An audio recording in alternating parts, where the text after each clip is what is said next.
आप सभी को प्रभु यीशु मसीह के मधुर और मीठे नाम में जय मसीह की। आप सभी का स्वागत है हमारे YouTube channel Holi cross prayer group में। आज हम इस चैनल के द्वारा जो बताते आ रहे हैं, सिखाते आ रहे हैं कि हम इस चैनल के द्वारा आपको मसीह से जुड़ी हुई, ईसाइयों से, मसीहत से जुड़ी हुई कुछ बातों के बारे में हम लोग आपको बताते हैं। और आज जो हमारा टॉपिक है वो है बाइबल का एक आयत, जिसके बारे में हम सीखेंगे और मसीह उस आयत के द्वारा, उस वचन के द्वारा हमसे क्या बात करना चाहते हैं, हमें क्या सिखाना चाहते हैं। थोड़ा उस पर मनन करेंगे, उस पर ध्यान देंगे, देखेंगे कि परमेश्वर हमसे किस तरीके से बात कर रहे हैं, वो हमें क्या सिखाना चाह रहे हैं।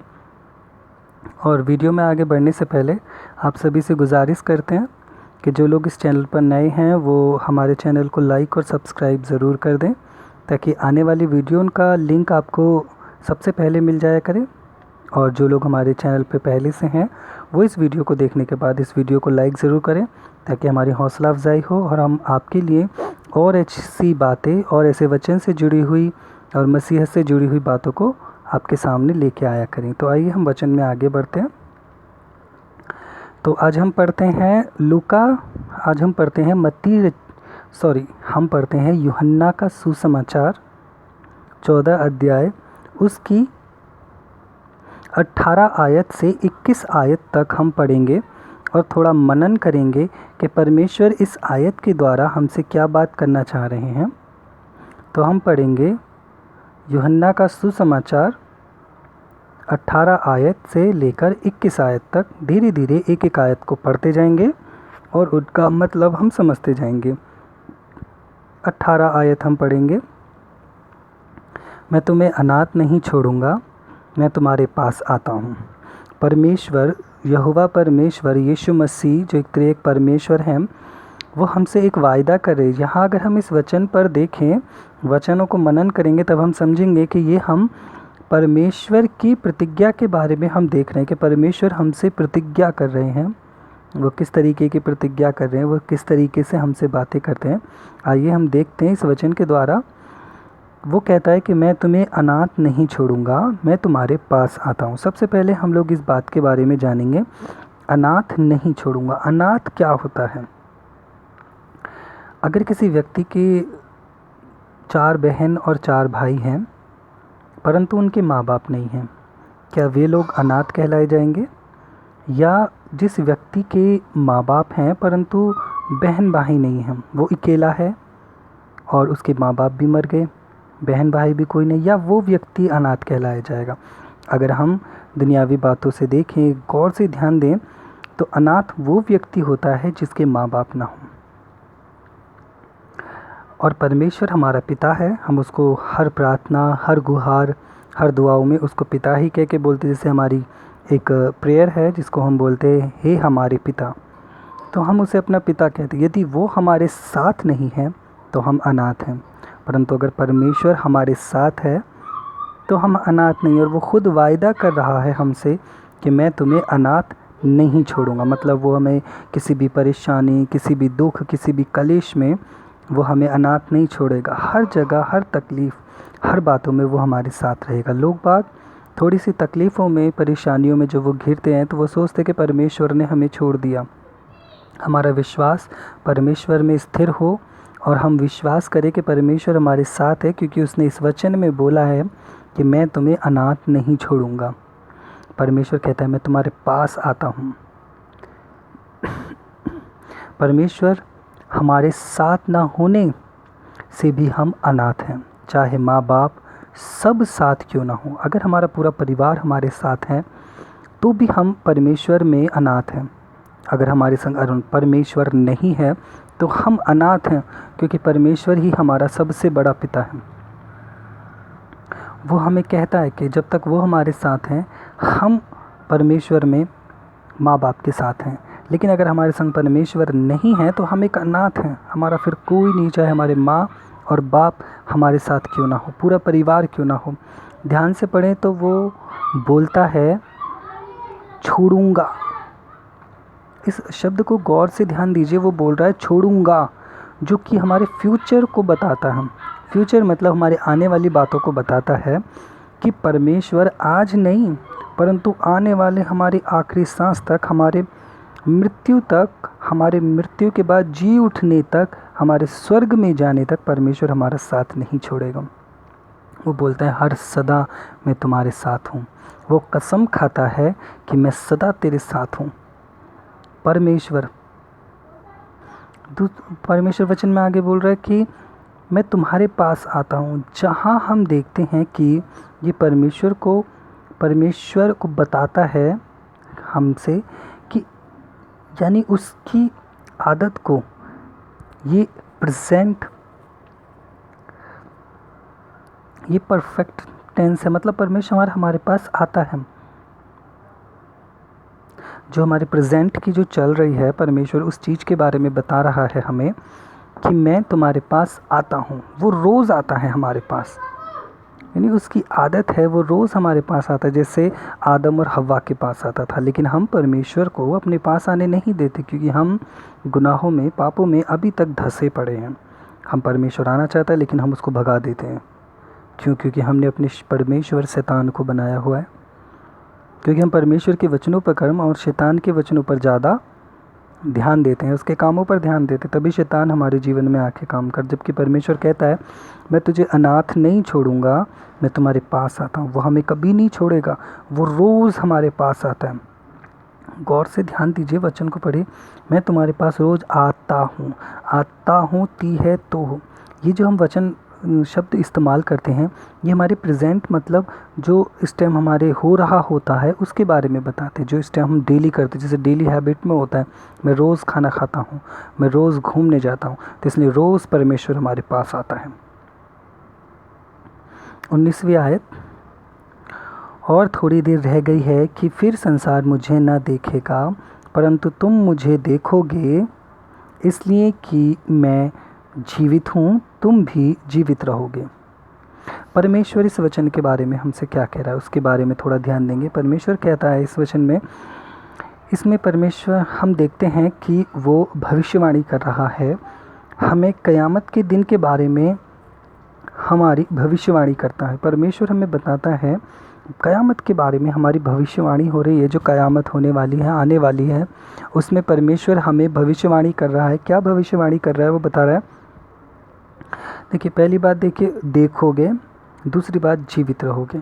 देखोगे मतलब परमेश्वर यीशु मसीह कह रहा है कि और थोड़ी देर रह गई है कि फिर संसार मुझे ना देखेगा। मतलब संसार के लोग, जो संसार की बातों में, संसार के कामों में फंसे हुए हैं, वे लोग परमेश्वर को नहीं देख पाएंगे, परंतु तुम मुझे देखोगे, इसलिए कि मैं जीवित हूँ, तुम भी जीवित रहोगे। परमेश्वर कह रहा है संसार के लोग नहीं देख पाएंगे, परंतु तुम लोग मुझे देख पाओगे। कैसे देख पाओगे? क्योंकि तुम जीवित हो। अगर हम मर जाएंगे तो फिर भी जीवित है। परमेश्वर कैसे कह रहे हैं? परमेश्वर क्या झूठा है? नहीं, परमेश्वर सच्चा परमेश्वर है। वो हमसे वायदा कर रहा है, वो कह रहा है कि अगर तुम मर भी गए तो भी मैं तुम्हें जीवित कर लूँगा। देखिए, छोटी सी भविष्यवाणी, गौर से ध्यान दीजिए। परमेश्वर कह रहा है तुम देखोगे, संसार के लोग नहीं देखेंगे, क्योंकि क़यामत के टाइम पर जो पाप में हैं, संसार की बातों में भरे हुए हैं, वे लोग नरक की आग में जाएंगे। परंतु परमेश्वर कह रहा है तुम मुझे देखोगे, क्योंकि मैं जीवित हूँ, तुम भी जीवित बनो। भविष्यवाणी में देखिए क्या कर रहा है, बात देखो। देखोगे मतलब कहाँ? स्वर्ग में। जब परमेश्वर हमें जीवित करेगा, स्वर्ग में लेके जाएगा, स्वर्ग की ज़िंदगी में परमेश्वर हमें देखेगा। यहाँ की ज़िंदगी नहीं, ये तो हमारी 120 साल 100 साल की होती है। आजकल तो 120-100 साल कोई जी भी नहीं रहा। 80 साल 60 साल में लोग परमेश्वर में सो जाते हैं, क्योंकि अपने कर्मों की वजह से, अपनी गलतियों की वजह से। परंतु परमेश्वर कह रहा है मैं तुम्हें जीवित करूँगा और स्वर्ग के राज्य में तुम मेरे साथ जीवित रहोगे। मैं जीवित हूँ, तुम भी जीवित रहोगे। परमेश्वर बता रहे हैं कि जो मुझ पर विश्वास करता है, तो जैसे मैं जीवित हूँ वैसे ही वे भी जीवित होगा और स्वर्ग के राज्य की ज़िंदगी पाएगा। मतलब परमेश्वर हमें साफ साफ बता रहे, गौर से अगर हम ध्यान दें तो साफ साफ बता रहे, भविष्यवाणी कर रहे हैं कि मैं जीवित हूँ तो तुम भी जीवित रहोगे। छोटी सी गवाही दे रहे परमेश्वर, भविष्यवाणी कर रहे हैं हमारे लिए, मैं भी जीवित हूँ, तुम भी जीवित रहोगे। 20वीं आयत में हम आएंगे, उस दिन तुम मुझे जानोगे कि मैं अपने पिता में हूँ और तुम मुझ में और मैं तुम में। मतलब देखिए परमेश्वर इस वचन के द्वारा हमसे क्या बात कर रही है। तो बहुत प्यारी बात बोली है परमेश्वर ने। जैसे आज लोग बाग हमसे कहते हैं कि मसीह कहाँ पर है, यीशु मसीह कहाँ है। सब हम देखते हैं कि दुनिया वालों ने, संसार वालों ने अपने भगवानों की, देवी देवताओं की मूर्तियाँ बनाते और कहते हैं ये हमारा भगवान, ये हमारा देवता, हमारी देवी है। परंतु हम देखते हैं कि हम यीशु को, मसीह को मानने वाले सिर्फ आत्मा और उसके नाम पर विश्वास करते। हम किसी पत्थर पूजा, मूर्ति, इन पर भरोसा नहीं करते, क्योंकि हम यीशु को मानने वाले, नाम को मानने वाले, उसके वचनों पर विश्वास करने वाले व्यक्ति हैं। तो यीशु मसीह इस वचन को क्या कहता है कि तुमने मुझे देखा है तो परमेश्वर को देखा है। आज अगर कोई व्यक्ति मुझसे पूछता है कि तूने यीशु को देखा है, तो मैं कह सकता हूँ कि हाँ, मैंने यीशु को देखा है। गौर से सुनिएगा इस बात को। अगर कोई आपसे कहता है कि आपने यीशु को देखा है, आपने अपने यहोवा को देखा है, तो आप कह सकते हो कि हाँ, मैंने यीशु को देखा है, मैंने यहोवा को देखा है। क्योंकि परमेश्वर इस बात को देखिए साफ साफ बोल रहे हैं। क्या बोल रहे हैं इसमें? साफ साफ बोल रहे हैं कि जिसने, उस दिन तुम मुझे जानोगे। किस दिन? जब क़यामत का दिन होगा, अंत के दिन में तुम मुझे जानोगे। कैसे जानोगे? कि मैं अपने पिता में हूँ और तुम मुझ में हो और मैं तुम में हूँ। मतलब कि देखिए कि परमेश्वर कह रहा है कि मैं पिता में हूँ, पिता यीशु मसीह, परमेश्वर पिता में हैं, परमेश्वर पिता यीशु मसीह में हैं। और यीशु मसीह कह रहा है तुम मुझ में हो और मैं तुम में हूँ। यीशु मसीह मुझ में है और मैं यीशु मसीह में हूँ। तो जब मैं अपने आप को देखता हूँ, तो मैं अपने अंदर यीशु को देखता हूँ। और जब मैं अपने अंदर यीशु को देखता हूँ, तो मैं पिता को भी अपने अंदर देखता हूँ। विश्वास से हम शीशे के सामने खड़े होकर अपने आप को देखते हैं, तो हम सिर्फ ये देखते कि हम अपने आप को देख रहे हैं। लेकिन हम अगर आत्मिक आँखों से देखें, तो हम अपने आप, अपने साथ साथ अपने पिता और परमेश्वर यीशु मसीह तीनों को देखते हैं। क्योंकि परमेश्वर ने कहा तुम मुझ में हो, मैं तुम में हूँ, मैं पिता में हूँ और पिता मुझ में है। तो सब हमारे, परमेश्वर हमारे साथ है, वो हमारे अंदर है। बहुत से लोग कहते हैं प्रार्थनाओं को ऊंची आवाज़ों में करो, चीख चीख कर, चिल्ला चिल्ला कर प्रार्थना करो। परमेश्वर जब मेरे अंदर है तो मुझे चिल्लाने की ज़रूरत क्या? जब मैं अपनी आवाज़ को अपने कानों तक सुन सकता हूँ, तो परमेश्वर भी मेरी आवाज़ को सुन सकता है। परमेश्वर हृदय की आवाज़ों को सुनने वाला परमेश्वर है। और फिर दूसरी बात, गौर से ध्यान दें, इस बात को ज़रूर समझें कि वो सब लोग परमेश्वर को नहीं देख सकते। सिर्फ वो लोग परमेश्वर को देख सकते हैं जो परमेश्वर पर विश्वास करते हैं और जो परमेश्वर की आज्ञाओं को मानते हैं। देखिए अगले वचन में साफ साफ बता रहा परमेश्वर को उस शीशे के अंदर, अपने अंदर कौन देख सकता है? वो व्यक्ति देख सकता है। 21वीं आयत, जिसके पास मेरी आज्ञाएं हैं और वह उन्हें मानता है, वही मुझसे प्रेम रखता है, और जो मुझसे प्रेम रखता है उससे मेरा पिता प्रेम रखेगा और मैं उससे प्रेम रखूँगा और अपने आप को उस पर प्रकट करूँगा। साफ साफ देखिए परमेश्वर इस वचन में क्या कह रहा है, क्या बता रहा है हमें। वो कह रहा है कि पहली बात तो उसने बताई हमें आज्ञाएं, दूसरी बात बताई है मानना, तीसरी बात बताई है उसने प्रेम करता है। सबसे बड़ी बात देखिए, परमेश्वर कह रहा है जो मेरी आज्ञाओं को मानता है, मतलब आज्ञा वचनों को मानता है, वो व्यक्ति मुझे शीशे के अंदर अपने अंदर देख सकता है।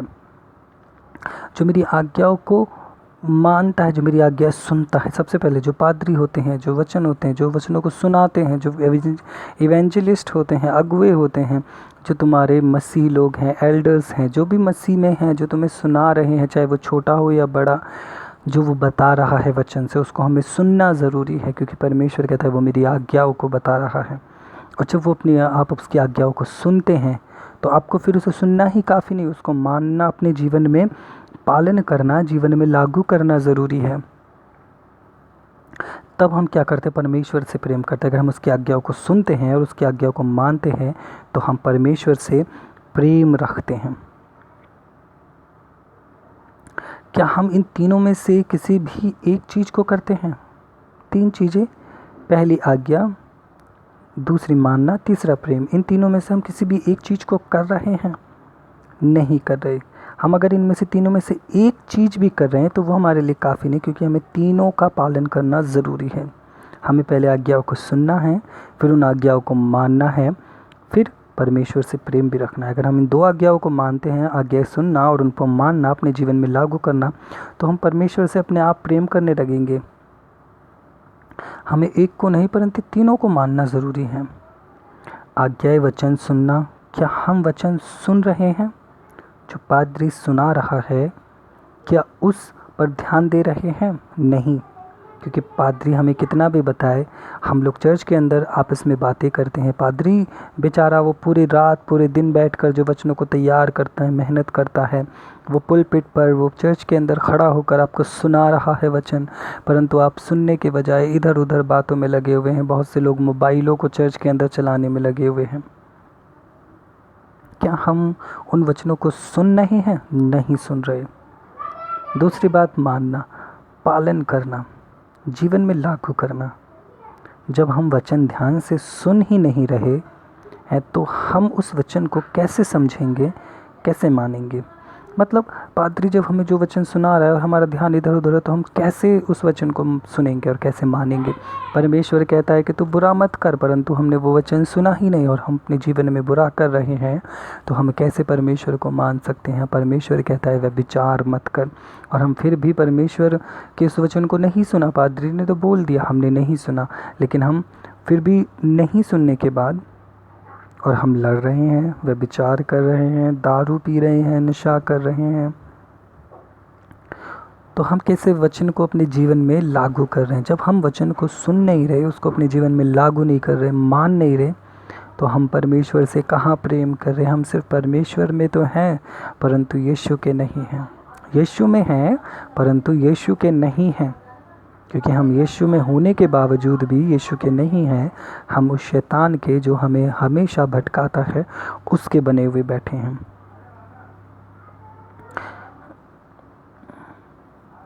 क्योंकि हम परमेश्वर के होकर भी उससे लाखों कोसों दूर खड़े हैं। वो तो हमसे प्रेम करता है, पर हम उससे प्रेम करना नहीं चाहते। एक आयत और हम पढ़ेंगे, उस आयत में अगर हम देखें परमेश्वर हमारे संग क्या करता, परमेश्वर हमारे लिए क्या बोल रहा है। ऐसे लोगों के लिए जो इस आयत को ध्यान से दीजिए, 21वीं आयत, इन 3 आयतों को नहीं मानता है सबसे ज़्यादा। इस 21वीं आयत को अगर कोई व्यक्ति पढ़ता है और उसको नहीं मानता, परमेश्वर उसके लिए एक वचन बोलता है, और वो वचन क्या है? वो वचन है हमारा यूहन्ना का सुसमाचार, यूहन्ना रचित सुसमाचार, उसका 13 अध्याय का 18वीं आयत। परमेश्वर साफ साफ बोल रहा है। यूँ तो परमेश्वर ये अपने चेले के बारे में भविष्यवाणी कर रहा है, लेकिन आज अगर हम ध्यान दें तो हम भी परमेश्वर के ही चेले हैं। वचन को देखिए, यूहन्ना रचित सुसमाचार 13 अध्याय उसकी 18 आयत। मैं तुम सबके विषय में नहीं कहता, जिन्हें मैंने चुन लिया है उन्हें मैं जानता हूँ। मतलब परमेश्वर हमारे विषय में नहीं कह रहा। परमेश्वर क्या कह रहा है? परमेश्वर कह रहा है कि जिसको मैंने चुन लिया, बहुत सारे हैं, बुलाए हुए बहुत सारे हैं, परंतु चुने हुए बहुत कम हैं। परमेश्वर उन चुने हुए के बारे में बोल रहा है। परमेश्वर उन चुने हुए के बारे में क्या बोल रहा है कि मैं उन सब के बारे में नहीं कहता जितने भी बुलाए हुए, परंतु जितने मेरे चुने हुए हैं, जिनको मैंने अपना मान लिया है, अपना समझ लिया, अपना बेटा और बेटी होने का अधिकार दिया, मैं उनके बारे में बता रहा हूँ, उनके बारे में बोल रहा हूँ मैं। वो कहता है कि इसलिए, परंतु यह इसलिए, देखिए यहाँ, परंतु यह इसलिए है कि पवित्र शास्त्र का यह वचन पूरा हो। कौन सा वचन? पवित्र शास्त्र में एक वचन लिखा हुआ था, वो सिर्फ उस एक चेले के लिए नहीं, परंतु हमारे लिए भी है। जो मेरी रोटी खाता है उसने मुझ पर लात उठाई। अगर हम देखते हैं, बहुत से पादरी, बहुत से लोगों के हिसाब से ये वचन यहूदा के लिए बोला गया, यहूदा इस्करियोती के लिए, परंतु अगर हम ध्यान दें तो उसने नाम किसी का नहीं लिया यहाँ पर कि ये यहूदा इस्करियोती के लिए ही है। आज हम भी परमेश्वर की मेज से रोटी खाते हैं, हम उसकी रोटी खाते हैं। जब हम चर्च में होली मस्सा लेते हैं, प्रभु भोज लेते हैं, लॉर्ड सफ़र लेते हैं, जिसको अलग अलग नामों से जानते हैं, मिस्सी बलिदान लेते हैं, वो क्या है? वो परमेश्वर की रोटी है। वो क्या है? वो परमेश्वर की रोटी है। और परमेश्वर साफ साफ कहता है कि जो मेरी रोटी खाता है उसने मुझ पर लात उठाई। परमेश्वर जिसकी हम रोटी खाते हैं, हम उस पर लात उठाते हैं। देखिए परमेश्वर कह रहा है, लात उठाना मतलब ये नहीं कि हम परमेश्वर के ऊपर वैसे लात उठा रहे। परमेश्वर कहता है लात उठाने का मतलब परमेश्वर के लिए बुरा करना, परमेश्वर के खिलाफ जाना, परमेश्वर की बातों को तोड़कर उनके खिलाफ खड़े होना।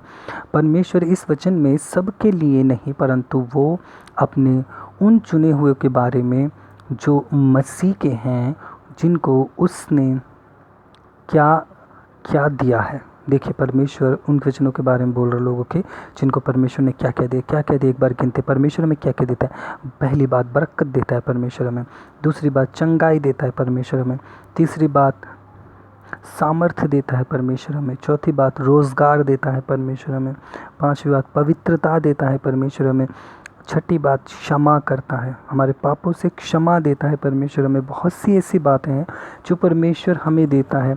हम उसकी मेज के आगे खड़े होते हैं, बपतिस्मा लेते हैं, मेज के आगे खड़े होकर हम प्रभु भोज लेते हैं, प्रभु भोज खाते हैं, प्रभु भोज लेते हैं, उसकी रोटी खाते हैं। वचन कहता है ना, जो खाते पीते समय इस वचन को देखिए, उस वचन को पढ़िए। परमेश्वर कहता है उस वचन में, जब रोटी खाते पादरी सिखाता है कि बहुत से हैं जो अपने ऊपर दंड खुद लाते हैं इस रोटी को खाने से, क्योंकि वो रोटी को भी खाते हैं और साथ के साथ पाप भी कर रहे होते हैं।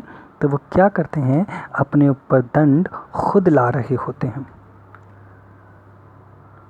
वो लोग अपने ऊपर दंड खुद ला रहे होते हैं, क्योंकि वो लोग पाप साथ साथ पाप कर रहे होते हैं, यीशु मसीह में चल रहे होते हैं, साथ साथ पाप कर रहे होते हैं, वचनों को नहीं मानते, वचनों को नहीं सुनते, परमेश्वर के खिलाफ लात उठाते हैं।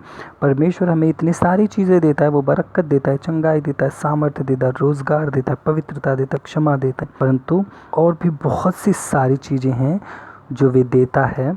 जो बपतिस्मा लेकर भी उसकी रोटी प्रभु भोज लेते हैं और रोटी खाते हैं, दाख पीते हैं, पर फिर भी कहना नहीं मानते, फिर भी उसकी आज्ञाओं का पालन नहीं करता है, पाप करता है, उसको लात मारता है। मतलब जो परमेश्वर कितने सब देने के बाद भी, उसकी कितनी सारी चीज़ें खाने के बाद भी परमेश्वर की बातों को नहीं मानता, तो वो क्या करता है,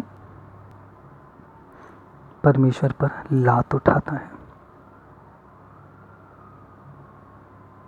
देखिए एक छोटी सी कहानी मैं आपको बताता हूँ।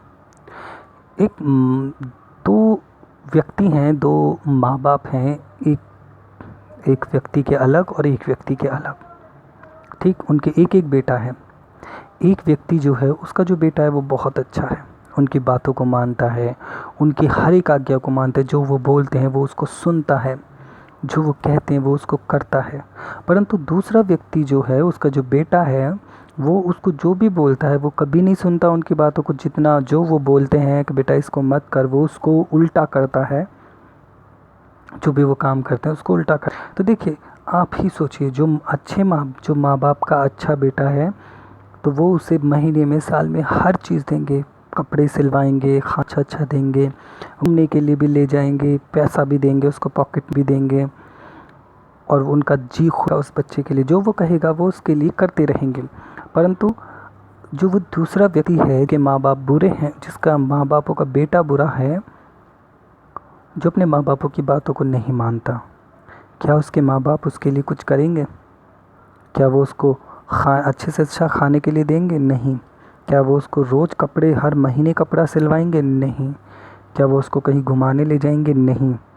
और तो और वही व्यक्ति, वो बच्चा, वो बेटा अपने माँ बापों पर हाथ उठाता है, उनको लात मारता है, तो क्या वो माँ बाप उसे अपने घर में रखेंगे? बिल्कुल नहीं। वो उसको घर से निकाल कर बाहर खड़ा कर देंगे।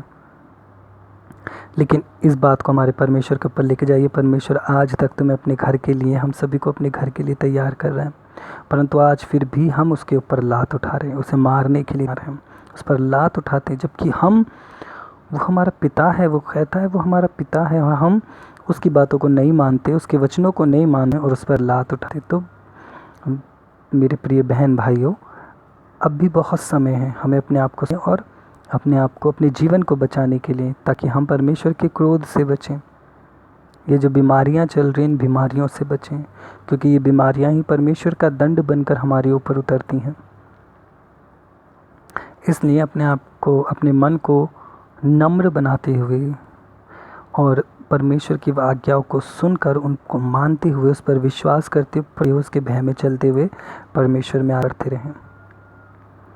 आज का हमारा वचन इतना ही, और हम आप सभी से गुजारेंगे, आप लोगों को अगर ये वीडियो अच्छी लगी हो, ये वीडियो अच्छी लगी हो, तो गुजारिश करेंगे कि आप हमारे channel Holi cross prayer group को लाइक ज़रूर कर दें और इसको सब्सक्राइब भी करें। आगे आने वाली वीडियो को बनाते रहें और यूट्यूब हमारी वीडियो को ज़्यादा सपोर्ट करे और ये वीडियो आगे बढ़ती रहे, चैनल आगे बढ़े, ताकि हम और अच्छे को, मसीहत से जुड़ी हुई चीज़ों को के पास लाते हैं और आप वीडियो के द्वारा बहुत सी बातों को सीख सकें।